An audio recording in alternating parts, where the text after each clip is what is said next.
What's up, guys? This is Dr. O. I hope you had an awesome day filled with smiles. Today we're going to answer a really important question we get all the time, and that's how long do crowns last? And that's a really kind of a loaded question, but I'm going to hopefully be able to help people navigate through that thinking, and so you can maybe know the questions to ask your dentist, help you to think through how long that investment. I know crowns are expensive, so trying to think, hey, how long is this going to last me? Is it worth the investment? That's hopefully what we'll be able to help you get through and be able to answer in this dental drive. By the way, dental drive, it's basically just me as a dentist driving home from work, talking about dentistry, trying to help people understand dentistry in a little more comprehensive way and answering some basic questions that kind of come up when you're talking about getting dental care. So if that's something you like, or if you're in the market for getting some dentistry done, you might want to thumbs up the channel, subscribe, make sure that you don't miss any of these videos, so it'll help you hopefully educate yourself. Plus, if you have a question, you look at the comments. I pretty much try to respond to most of the questions, so please put them in the comment section below. So without any further ado, because I know I got like 2 seconds of your time, and I know your time's valuable, so the three main, I want to give list three main things you need to consider when you're talking about how long your crowns might last. Or really, honestly, this is any restoration, but I'm going to try to make it applicable to just crowns today. But we're going to start with first, it's the condition. So it's the condition of your tooth that's being restored, and also the condition of your mouth. And what I mean by that is, like, is it crooked? Are your teeth crooked? Is your bite really bad? Do you chew really aggressively? Do you grind your teeth at night? Do you have a lot of decay on the tooth that needs to be fixed or needs a crown? Obviously, a tooth that needs a crown is going to have some sort of damage to it, whether it's a fracture or decay. How bad is it? Is there enamel left behind? Because if the tooth has a decent amount of enamel, as we've talked about in other videos about restoring front teeth with veneers, it's a very great way to do that because you preserve enamel. So obviously, if we have a lot of enamel left, that's a good thing. And there's ways that we can address and treat teeth with crowns and even partial crowns, which is in a video I'll be doing soon about how to even be more conservative than cutting the tooth down all the way to a nub. But sometimes teeth just flat out need crowns. So the condition does matter. If it's in really bad shape, obviously your crown may not last very long, or you might have to have it repaired more often. And so that's kind of a consideration, right? So first, foremost, the condition. The second I can think of and help you think through is make sure you're getting quality work done. So that one's obviously a little bit outside of your control once you choose a dentist, but you have all of that control when you're choosing a dentist. Made a video about the 5 tips to kind of picking a great dentist. That way you're getting quality work.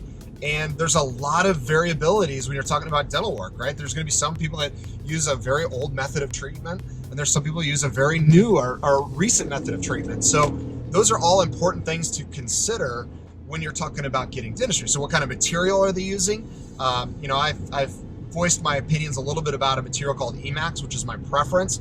I think it's amazing aesthetic, strong, bonds into the tooth. I can see underneath it when I take an x-ray to make certain it's still healthy. So Emax is an amazing material. That's my preference. I'm sure other dentists would chime in, but I really like that material for a number of reasons, and I think I can kind of support that. Then, how is it connected to the tooth? Is it bonded or is it cemented? Most of the newer materials, especially ceramics like Emax, they are going to be bonded to the tooth. A bonded restoration can, by nature, be more conservative than typically a cemented restoration. So that's something to consider as well. That's one reason I prefer a bonded restoration. One of the downsides is a bonded restoration it's difficult to get a temporary to work. If you can make the permanent restoration the same day, you don't need a temporary. So that's why we implement CAD/CAM or computer-aided machining and drafting of our restorations. Why we make them in our office. It's why it's a one-visit thing. It helps us be more conservative and bond the crown on same day, leaving more of your enamel. So that's a good thing for longevity. So quality is all part of that. And then the last one would be care. And so, brushing and flossing. One thing that's really important is balance of the bite, right? You got to make certain that the balance isn't off by missing certain teeth. And that's kind of more like support, really, but the support of your bite, making sure you're not just chewing on that one crown, right? If you just got a tooth crown and you're chewing heavily on it, that's going to be a tooth that's likely to break. Also, if you don't have alignment, things might be hitting a little too hard or uneven as you chew.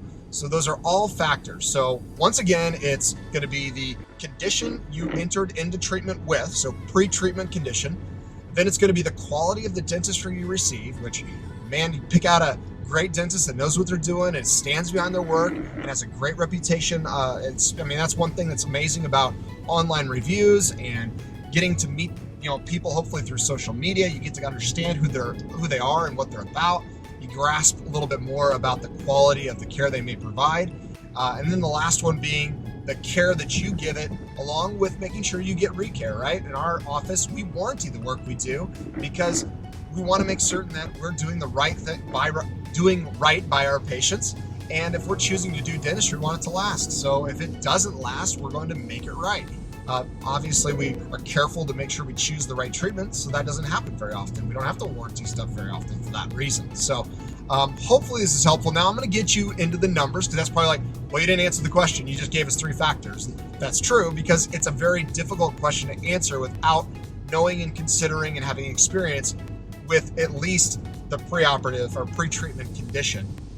But I would expect a crown on a healthy patient that takes good care of them, that has balance in their bite, to be 20, 30, maybe even 40 years of longevity in their mouth. So that's not unheard of, that's not uncommon, and that makes a very good long-term investment for our patients. So that would be my expectation for a crown done on a fairly healthy tooth. That means there's at least half of the tooth left to work with.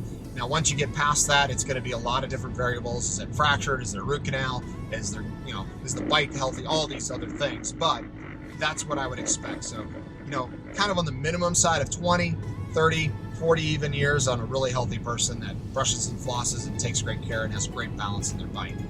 I'm glad you listened up to now. Thanks for watching. If it was helpful and you learned something about saving your money and spending it wisely on things that are going to be a good long-term investment, it helped you answer the question about how long crowns should last, give it a thumbs up. Consider subscribing to the channel. We've got an awesome summer smile giveaway coming on. Oh man, I've already released the video. It's gotten a lot less views than it deserves, right? We're giving away an amazing smile. So if you'll look at that I'll try to maybe link that at the end here, but if you know somebody that needs a smile makeover, this is what you want to be paying attention to. Our website, we're working on it, should be live soon. I'll announce that probably in the next week or 2. We obviously go live June 1st with that smile makeover, so you definitely don't want to miss that. I hope this video was helpful. You guys have an awesome day. Keep smiling. It looks great on you.